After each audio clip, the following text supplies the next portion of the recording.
Whole family disappears without a trace, suspected illegal identity trafficking. The image froze my blood. It was the same house as Jacob's.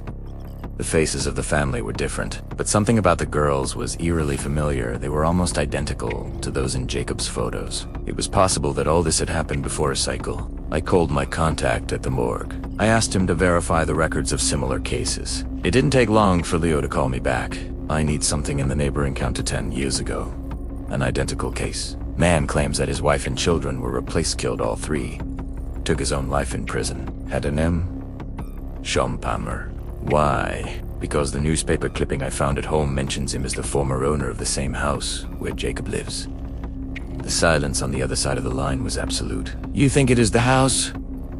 I think it's more than just the house. There is a pattern. Something is happening in there. And if I continue to investigate, it's probably my turn to... You're about to hear the No Detour without having to search our profile. If you like this format, the best way to support us is with your like and following us. Here is the outcome.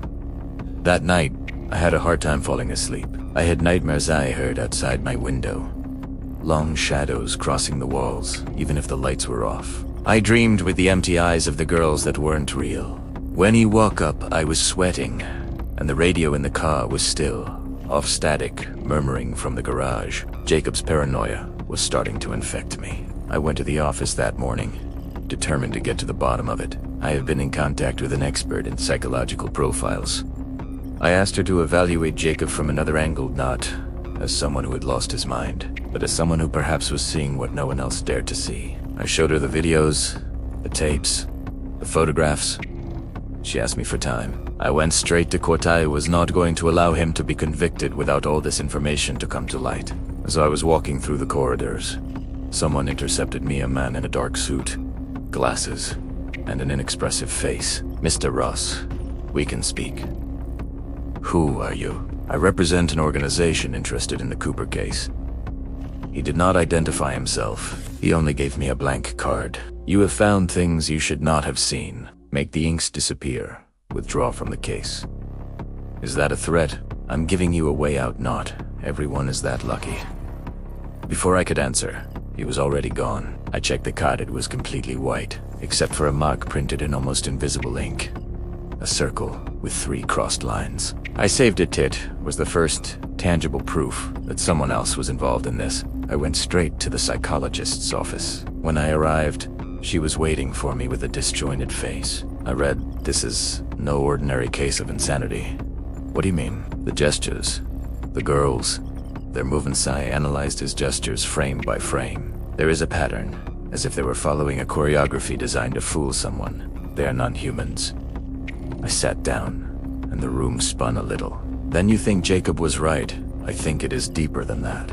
If these creatures exist, they are not only copying families, they are studying us. I had no words. She continued. There are recordings that should not exist. On one of the ribbons you gave me, in a glass bottle. Someone else appears in the house. Someone who is not visible at the scene, as if recorded from another reality. The recording showed the kitchen apparently empty, but in the steel teapot, the reflection showed a slim, tall figure with a long face and eyes that are impossible to describe. It did not move, just watched. You saw this yourself. I didn't call a Kalihi. Saw it too. And then this morning, disappeared. Did not come to work. Does not respond. She gave me the tape as if it were a cursed object. Burn it if you have common sense, but if you can't, at least get ready. This is no longer just a case, and you are no longer just a lawyer. Hey, don't worry, you don't have to go anywhere to look for the continuation. The only thing I ask in return is to tap the screen twice and click on the follow button. Now we go with part 5.